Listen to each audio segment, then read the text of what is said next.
नमस्कार प्रेक्षकांनो, तर आपण बघतोय "तू ही रे माझा मितवा" चा आजचा इंटरेस्टिंग असा एपिसोड. एपिसोडच्या सुरुवातीला इकडे राकेश उर्फ राजेश सांगत असतो अर्णवला, "माझं ऐक, जे सांगतोय ते जे झालं ते विसरून जा आणि आता जे चाललंय ना, ते यापुढेही तसंच चालू राहू दे, तेच चालू राहू देत." असं इथे राजेश सांगतोय अर्णवला. आणि आता बघूया पुढे काय घडणार आहे ते प्रेक्षकांनो.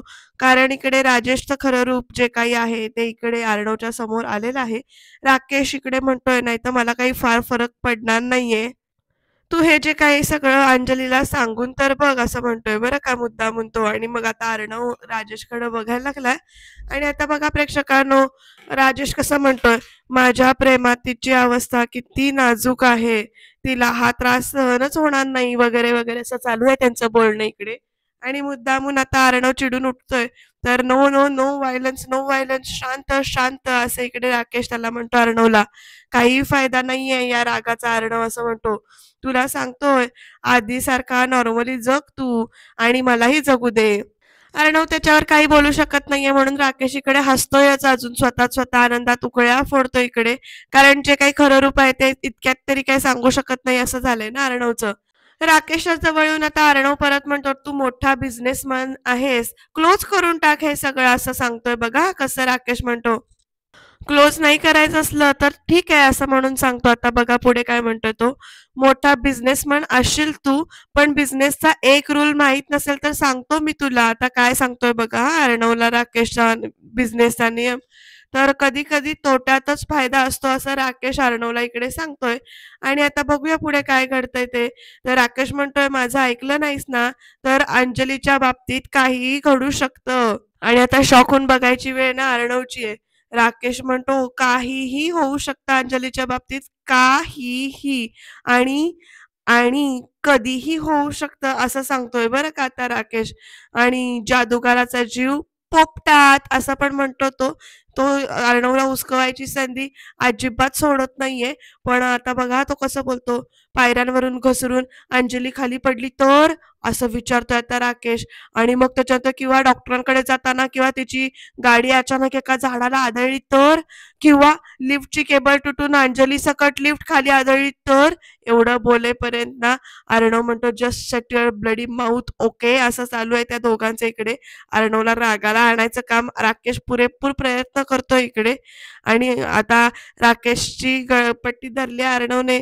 तोपर्यंत राकेश कसा म्हणतो, "अरे अंजली?"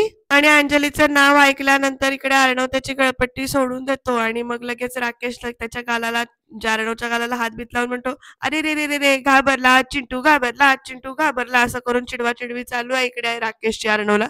आणि म्हणतो, "मी जे सांगतोय ना ते ऐकायचं तू," असं सांगितलं आता. "आणि शांत राहायचं," असं तो परत एकदा वॉर्निंग देतोय. "अंजली सुखरूप राहील तू जर शांत बसलास तर," अशी धमकी सुद्धा दिलेली आहे. आता अर्णव खरं रूप राकेशचं कधी बाहेर काढणार, ईश्वरीला या सगळ्यातून कसं वाचवणार, या सगळ्या प्रश्नांची उत्तरं मिळण्यासाठी तुम्हाला चॅनलला सबस्क्राईब करावं लागेल बरं का प्रेक्षकांनो. कारण एका नवीन वळणावर ही सीरियल आलेली आहे असं म्हणायला हरकत नाही. बिचारा अर्णव मात्र इथे कन्फ्युजनमध्ये की या सगळ्यातून कसं बाहेर पडायचं ते. कारण तिकडे सुद्धा एक मेलोड्रामा वेगळाच घडलाय. तर प्रेक्षकांनो इकडे ईश्वरी सुद्धा ना अशी मोबाईल हातात धरून ना विचार करतेय, फेऱ्या मारतेय. तिला ते सगळं आठवत असतं की बाबांनी कसं सांगितलं असतं की आता या क्षणापासून, आत्तापासून त्या माणसाशी कुठल्याही प्रकारचा संपर्क ठेवायचा नाही. म्हणजे अर्णवशी कुठल्याही प्रकारचा संपर्क ठेवायचा नाही असं सांगितलेलं असतं. तर इकडे अर्णव मात्र डेस्परेटली ना ईश्वरीला फोन करायचा प्रयत्न करतोय. तर ईश्वरीचा फोन लागत नाहीये. आणि तो अर्णव म्हणतोय, "फोन का लागत नाहीये मिस इंदोर?" असं म्हणून सारखा-सारखा कॉल करतोय तो. अजूनही फोन त्याचा चालूच आहे प्रयत्न करायचा लावायचा. तर इकडे ना लागतच नाहीये अजिबात फोन. आणि ईश्वरीला सुद्धा ते सगळं आठवतंय. भेटणं नाही, बोलणं नाही, फोन नाही, मेसेज नाही, काहीही नाही असं बाबांनी सांगितलेलं असतं. आणि ईश्वरी सुद्धा अशी सुन्न होऊन अशी बसलीये बेडवर. बिचारी रडतीये.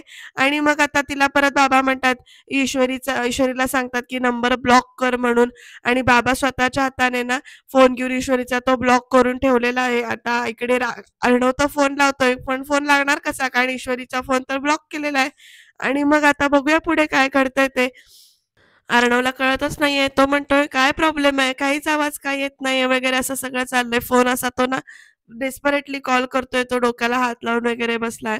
नेमकं काय घडणार? बाबांच्या मनात जो काही गैरसमज आहे तो कसा दूर होणार? ते आपण बघत राहूया. बिचारा अर्णव मात्र इथे डोक्याला हात लावून बसलाय आणि तोपर्यंत त्याचा फोन वाजतोय. त्याला काय वाटतंय बघा, तो फोन पटकन उचलतोय आणि "मी सिंदूर कुठे आहेस तू? कधीपासून मी फोन ट्राय करतोय तुला आणि इकडे फोन कुणी केलाय?"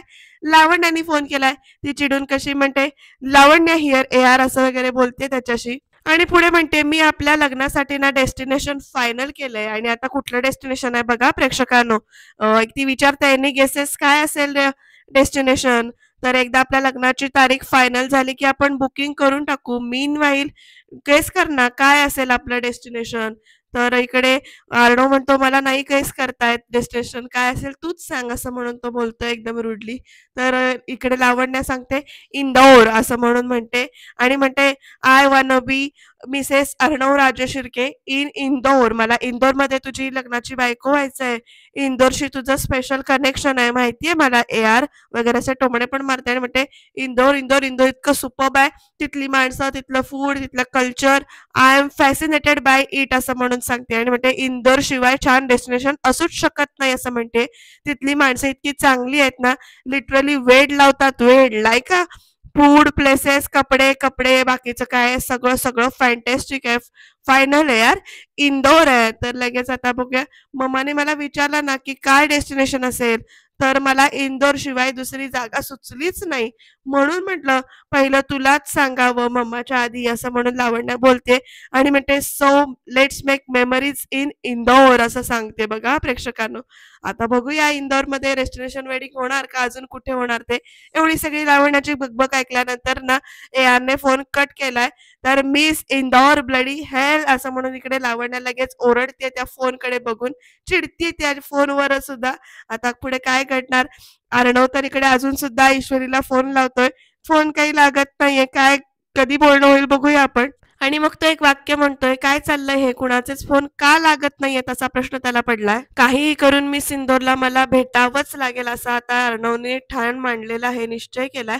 तर इकडे ईश्वरी मात्र बिचारी अशी रडत बसले आणि "गणूबाप्पा हाय असे असले गैरसमज का घडवून आणतोयस? का हे टाकतोयस माझ्या पदरात? किती छान दोस्ती होती माझी आणि अर्णव सरांची. ती पण बघवली नाही का रे तुला?" असं इकडे ईश्वरी म्हणते रडत आणि म्हणते, "आता मला तुझा राग आलाय रे खरंच." म्हणजे कडूबाप्पाशी बोलतीये ती आणि खूपच इमोशनल झालीये बरं का ती सुद्धा.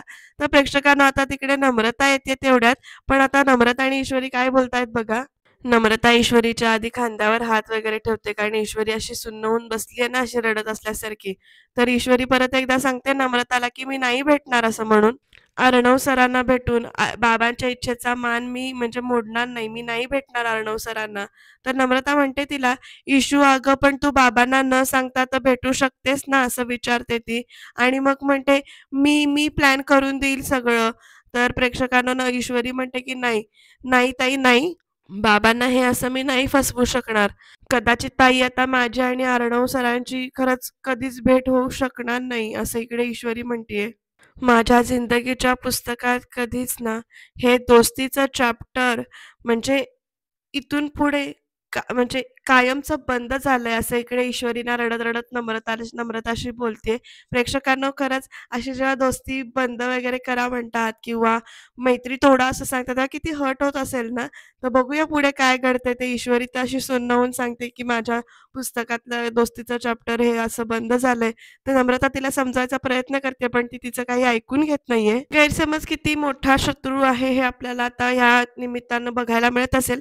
तर प्रेक्षकांनो इकडे अजून काय चाललंय बघूया मामाचं आणि अर्णवचं. तर मी सिंधूचा काही कॉन्टॅक्ट झाला काय? दोघांचाही फोन लागत नाहीये असं इकडे अर्णव सांगत असतो आणि इकडे माझा नंबर ब्लॉक केलाय त्यांनी असं इकडे अर्णव म्हणतोय मामाला. तर एवढ्या टोकाचं का वागतायत असं मामा विचारतायत. तर अर्णव म्हणतो, "अरे मी इंदोरला असं वाटतंय की मी तिच्या बाबांचा इन्सल्ट केलाय, जो मी मुद्दामून नाही केलाय पण पण म्हणजे पिक्चर असंच उभं राहिलंय ना तिच्यासमोर असं अर्णव सांगतो. तर अविनाश म्हणतो, "पण आता तिला तर सांगावं लागणारच आहे आपल्याला हे सगळं." आणि मग ही दोघं काहीतरी विचार करतात. आता बघूया अर्णव म्हणतो, "तेच मला कळत नाहीये, पण शी नीड्स टू बी वॉर्न म्हणजे तिला आपण सांगायला तर पाहिजेच." आणि मग प्रेक्षकांनो मामाच्या डोक्यात काहीतरी येतंय. मामा विचारतात अर्णवला, की "मी फोन लावू का?" तर अर्णव म्हणतो, "अरे पटकन, पटकन लाव मामा तू फोन." असं म्हणून. तर आता मामा स्वतःच्या फोनवरून ईश्वरीला फोन लावतायत. बघूया ईश्वरीने मामाचा नंबर तरी ब्लॉक केलेला आहे का नाही ते. मामाने तर ईश्वरीला फोन लावलेला आहे, उचलते का नाही, काय बोलणं होतंय ते कळेलच आपल्याला. तर इकडे ना ईश्वरीचा फोन वाजतोय, जो मामाने फोन तिला केलेला आहे. आता बघूया पुढे काय बोलतेय ईश्वरी मामांशी ते.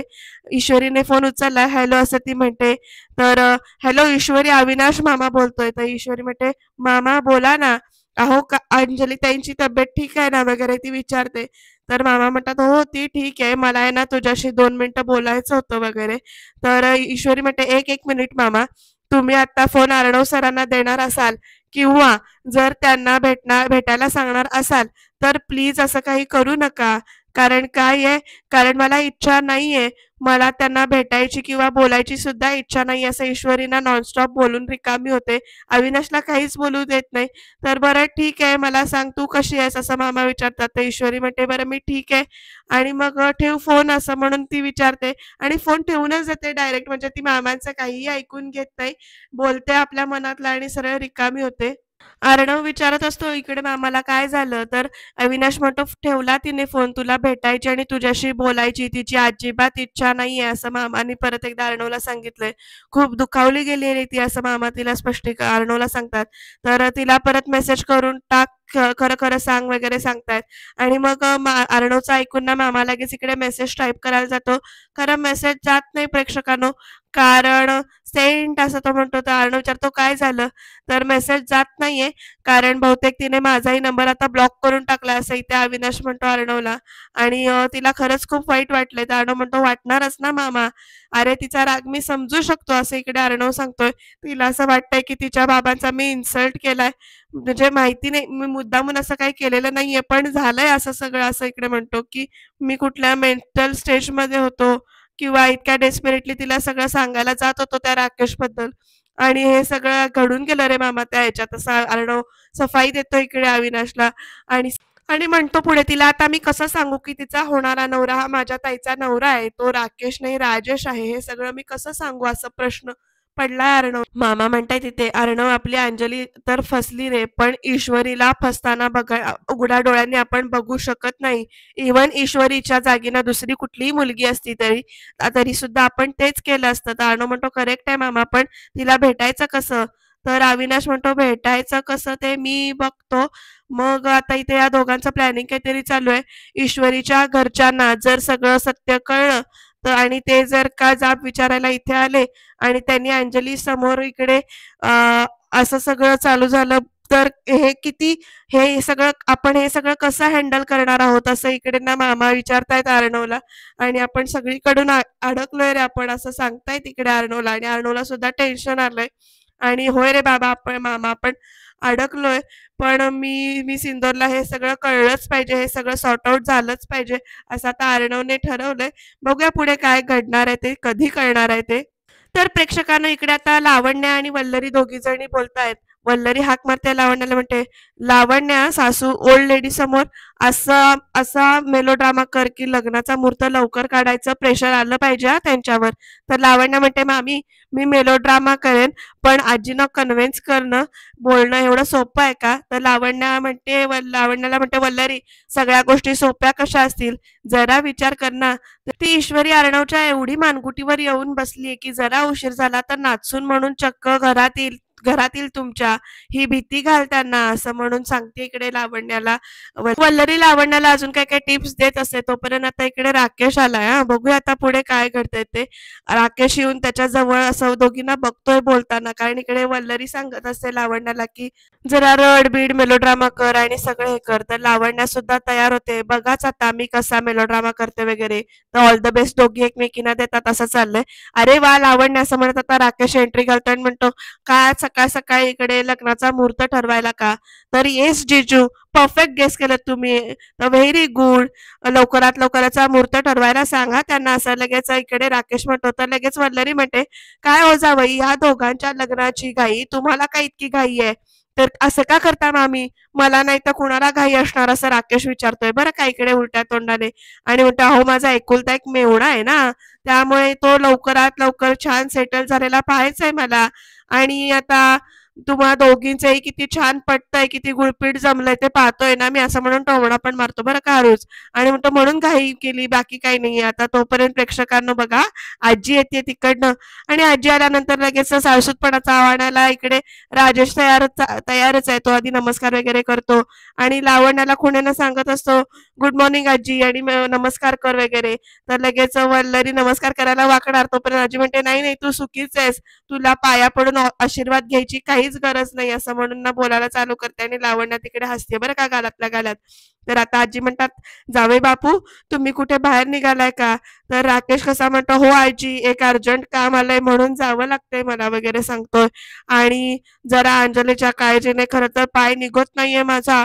तर आजी म्हणतात, अहो आम्ही सगळे आहोत तिच्या सोबतीला, तुम्ही काळजी करू नका, तुम्ही या जाऊन वगैरे असं सांगतात. तर लगेच राकेश ना साळसूतपणाचा आव आणतो, अगदी नमस्कार वगैरे करतो, लावण्याला आणि वल्लरीला बघतो आणि मग तिकडनं निघून जातो.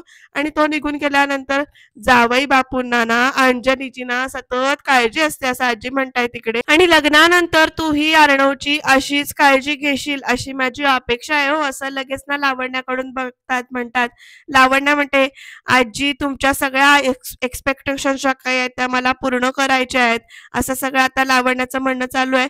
बघूया आता लावण्य आजीला सांगून इकडे लवकरात लवकरचा मुहूर्त काढायला तयार कशी करते ते.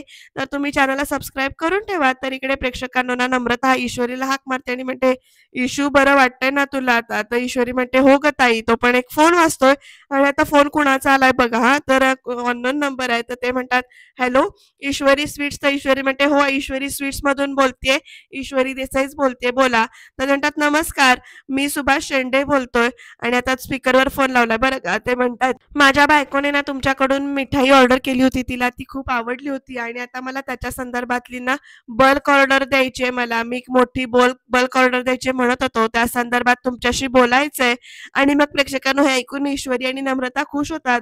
ईश्वरी म्हणते, बोला ना, खरं तर तुम्ही माझ्या क्लाउड किचन मध्ये येऊ शकता, त्या पेजवरती ना क्लाउड किचनचा पत्ता पण दिलाय. तर ते म्हणतात, सॉरी मॅडम, काय आहे, माझी एका क्लायंट बरोबर एका कॅफेमध्ये मीटिंग आहे, ती मीटिंग करून तुमच्याकडे येणं शक्य होणार नाही. त्यापेक्षा एक काम करूया का, तुम्हीच कॅफेमध्ये या आणि आपण बसून बोलूया. तर इकडे ना ईश्वरी आणि नम्रता विचार करतायत. तर तोपर्यंत ते म्हणतात, जाऊ द्या, तुम्हाला जमत नसेल तर ठीक आहे, हरकत नाही, नको येऊ, पण मोठी ऑर्डर आहे, जरा आला असतात तर बघा, विचार करा. तर ईश्वरी म्हणते, नाही नाही नाही, जमेल जमेल, काहीच प्रॉब्लेम नाही, तुम्ही मला फक्त वेळ आणि पत्ता पाठवून द्या, असं ईश्वरी त्या माणसाला इकडे फोनवर सांगते. तर नम्रताला मात्र टेन्शन आलंय बरं का, कारण नम्रता आपल्याच विचारात आहे. ईश्वरी एकदम खुश होऊन म्हणते, अगं ताई, एकदम नवीन ऑर्डर. तर नम्रता म्हणते, अगं हो, पण ईश्वरी, अगं आई पाठवेल आहे का, पाठवणार आहे का तुला अशा म्हणजे आजारी असताना? तर इकडे ईश्वरी म्हणत असते की ताई, आता मला बरं वाटतंय ग, आणि किचनचं काम सोडून कसं चालेल, ते तर माझं स्वप्न आहे वगैरे. तर तोपर्यंत आता आईची पण एंट्री झाली बरं का तिथे. ह्या दोघींचं जे काही बोलणं चाललंय ते आई तिकडनं ऐकते आणि आई म्हणते की ईश्वरी, एक दिवस किचनमध्ये नाही गेलं तर काही फरक पडत नाही, तुला बरं नाहीये तर तू जाऊ नकोस. पण प्रेक्षकांनो इकडे ना ईश्वरीच्या बाजूने आता नम्रता उभी राहिली आणि ती म्हणते की तसाही आई मी असतेच ना तिच्या बरोबर. आणि मग ईश्वरी हो असं म्हणून ओरडून म्हणते. ताई म्हणते, आता तुम्ही दोघी जर एक झालात तर माझं कोणी ऐकणार आहे का? तुम्ही दोघी ऐकणार आहात का? अजिबात नाही ऐकणार ना. तर असं चाललंय दोघींचं. आणि मग हो नाही करत इकडे ईश्वरीला क्लाउड किचनमध्ये जायला नम्रता बरोबर आहे असं म्हणून इकडे आईनी परवानगी दिलेली आहे. त्यामुळे ईश्वरी इथे खुश झाली आणि ती ताईच्या भरोशावर इकडे आवरायला जाते. आणि ह्या दोघींची अशी घट्ट मैत्री किंवा हा जो काही बॉन्ड आहे ना बहिणी बहिणींचा बघून तर खरंच मजा वाटते. आपण सुद्धा असंच एकमेकींचं बहिणी बहिणी असलो, बहीण भाऊ असलो तर एकमेकींना असंच पुढे करून सगळी कामं करून घेतो ना, तसंच काहीच इथे चाललंय. ईश्वरीला आता क्लाउड किचनमध्ये जायला परमिशन मिळाली, त्यामुळे ती खुश होऊन इकडे आवरायला निघाली आहे. ती म्हणते, मला बरं वाटतंय, माझा ताप कमी झाला आहे, सगळं आहे ठीक आहे, तर मी जाते. तर नम्रताने सुद्धा परवानगी, म्हणजे तिच्याबरोबर असल्यामुळे आईने परवानगी दिली आहे. तर प्रेक्षकांना आता हे कॅफेमध्ये जायच्या आधी ना इकडे तो माणूस जो काही आहे तो इकडे अविनाशी बोलतोय. तर तो इकडे अविनाश विचारतो झालं का बोलणं, तर तो माणूस सांगतो की हो त्या कॅफेमध्ये यायला तयार आहेत, भेटायला तयार आहेत. तर इकडे अविनाश म्हणतो की उत्तम, आता त्यांना त्या रेनबो कॅफेमध्ये बरोबर 4 वाजता बोलव आणि तुम्ही सुद्धा वेळेत पोचा. तर तो माणूस इकडे फोन कट करतोय. पण प्रेक्षकांनो इकडे बघा गौड बंगाल काय आहे ते, ईश्वरीचं यायला तयार झालेली आहे, क्लाउड कॅफेमध्ये भेटायला तयार झाले. इकडे अविनाश स्वतःशी जे काही बोलतोय ते सगळं इकडे राकेश ना इकडे फोनवर ऐकतोय. त्याने ना इकडे इकडे कॅमेरा मायक्रो जो काही असतो तो लावलेला आहे, इकडे आवाज कॅप्चर होण्यासाठी रेकॉर्डर लावलेला आहे. त्यामुळे इकडे अविनाश जे काही बोलतोय ते सगळं इकडे राकेशला कळतंय. इकडे अविनाश म्हणतोय ईश्वरीचा आणि अर्णवची भेट होणार आणि ईश्वरीला राजेशचं किंवा राकेशचं खरं रूप समजल्यानंतर सगळा प्रॉब्लेम सॉर्ट आऊट होईल. तर इकडे राकेश म्हणतो आणि त्याला ते आठवतं की कसं त्याने ती चिप लावली होती, मामा मामा मामा असं तो म्हणतो. इकडे इतकं सोपं वाटलं का हो तुम्हाला मला एक्सपोज करणं वगैरे असं बोलतो इकडे राकेश. आणि मग ते क्लिप कशी लावली होती त्याने टेबलाच्या खाली, ते कसं बोलणं वगैरे ऐकलं. आणि हे सगळं आता फ्लॅशबॅक दाखवलाय, किती पोचलेला दाखवलाय हा राकेश माणूस. अविनाशचं जे काही सगळं बोलणं आहे ते सगळं इकडे त्याने ऐकलंय राकेशनं. तो म्हणतोय तू आणि तुझा भाचा कुणाच्या वाकड्यात गेलाय याचा तुम्हाला अजून अंदाज आलाच नाही आहे असं इकडे म्हणतो. आणि प्रेक्षकांनो खरंच डेंजर माणूस दाखवलाय बरं का. तुमची चाल बेमालूमपणे तुमच्यावर नाही उलटवली ना तर नावाचा राकेश नाही वगैरे असं सगळं चाललंय त्याचं बोलणं. आणि आज मज्जा येणार आहे असं म्हणतोय. बघूया आता काय घडतंय नेमकं, चला असं तो म्हणतोय. आणि आता मजा बघायला गेलंच पाहिजे वगैरे असं चाललंय त्याच्या मनामध्ये विचार. काय घडणार, अर्णव ईश्वरी भेट होणार का नवीनच काहीतरी नाटक होणार, नवीन गैरसमजाचं वादळ होणार, या सगळ्या प्रश्नांची उत्तरं उद्याच्या भागात बघायला मिळतील. त्यामुळे तुम्ही चॅनलला सबस्क्राईब करायला विसरू नका आणि बघत राहा तू ही रे माझा मितवा, कारण एका खरंच इंटरेस्टिंग अशा वळणावर सिरियल आलेली आहे. त्यामुळे तुम्ही नक्की चॅनलला सबस्क्राईब करा आणि शेवटपर्यंत रिव्ह्यू बघा, कारण जे काही सस्पेन्स आहेत ते शेवटपर्यंतच उघड होतील. बघूया उद्याच्या भागात नेमकं काय घडणार आहे ते, कारण आपल्याला बघायला मिळणार आहे अर्णव, ईश्वरी आणि ईश्वरीचे बाबा असा एक वेगळाच काहीतरी परिस्थिती आलेली आहे. नक्की काय घडणार ते बघूया. त्यासाठी नक्की सबस्क्राईब करा आणि बघत राहा तू ही रे माझा मितवा.